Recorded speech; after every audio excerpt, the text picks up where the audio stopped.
the zombie comes in and he's biting my real shoulder. So I'm screaming. And finally I grab this zombie by the hair and I pull him off of me and I scream, cut. And Romero goes, what are you doing, Marty? You're an actor. You don't call cut. I said, George, he was biting my real shoulder. And George looked at me and went, good acting, man.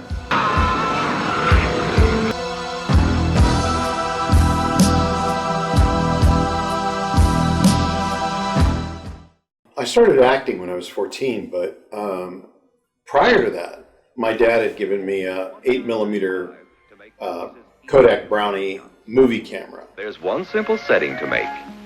Even if you've never snapped a picture before, you'll make exciting movies indoors. And that became my passion at the age of 12. All I wanted to do was shoot film. There was a show on TV at the time called Laugh-In. So I used to sort of rip off the sketches from Laugh-In, and I used all my friends and neighbors as actors in my projects. And we did a lot of theater. I probably did a couple of hundred shows before I was 21. When I got cast in Dawn of the Dead, they came to my acting class at Point Park, and they said, we need someone to get hit by a truck for $25. So I jumped up, thinking everybody else in the class was going to jump up, but I was the only one standing. So I kind of got cast by default. I think Dawn of the Dead really established the zombie genre, and so much of the Bible of zombie movies comes from Dawn of the Dead. To the line, folks. We are down to the line.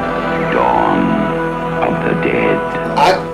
I would say that, when you're making a movie, you don't really know how it's going to turn out. You don't know if an audience is going to like it. You don't know if it's going to make money. We certainly didn't know that 40 years later, people would still be going nuts about this movie. We didn't know that when we were making the movie. We had no money. I was working for $25 a day, and the whole budget on the movie was about 1.7, and Savini was doing stunts, diving off of railings in a mall into boxes and mattresses, unheard of. And so it was my time to get eaten, and so they put on the prosthetic shoulder with a bloodline that ran up my sleeve and under the prosthetic, and then they perforated the prosthetic where the zombie was supposed to bite my shoulder. It was fun getting killed by zombies. Yeah.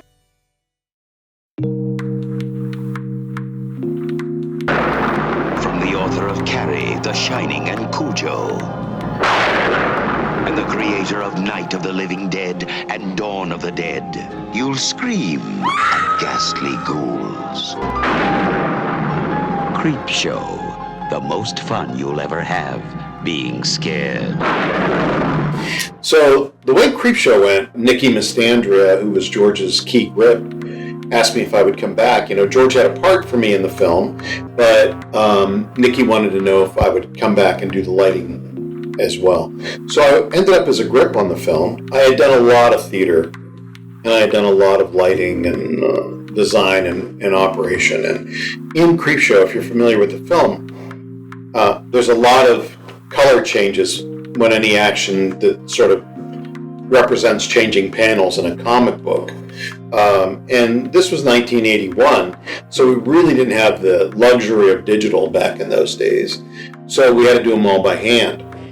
And if you look at the credits, you'll see Marty Schiff as Garbage Man number 1. And then you'll see in the grip credits under Electric, you'll see Moon Baby Schiff. Well, that was my nickname. Nick Mastandrea gave everybody nicknames, and my nickname was Moon Baby, and that's how I got the credit as Moon Baby Schiff in Creepshow. Out of Control, which was a series I did on Nickelodeon, it was the first series ever produced for Nickelodeon by Nickelodeon, was probably the most fun I ever had going to work. We kind of had a feeling at the time that we were doing something that was going to be pretty big, because back in those days, cable hadn't really gotten a foothold yet. And so it was pretty fun to go to work and do that show. I love what I do, and I love actually teaching and being able to share it with the next generation. It's really a lot of fun.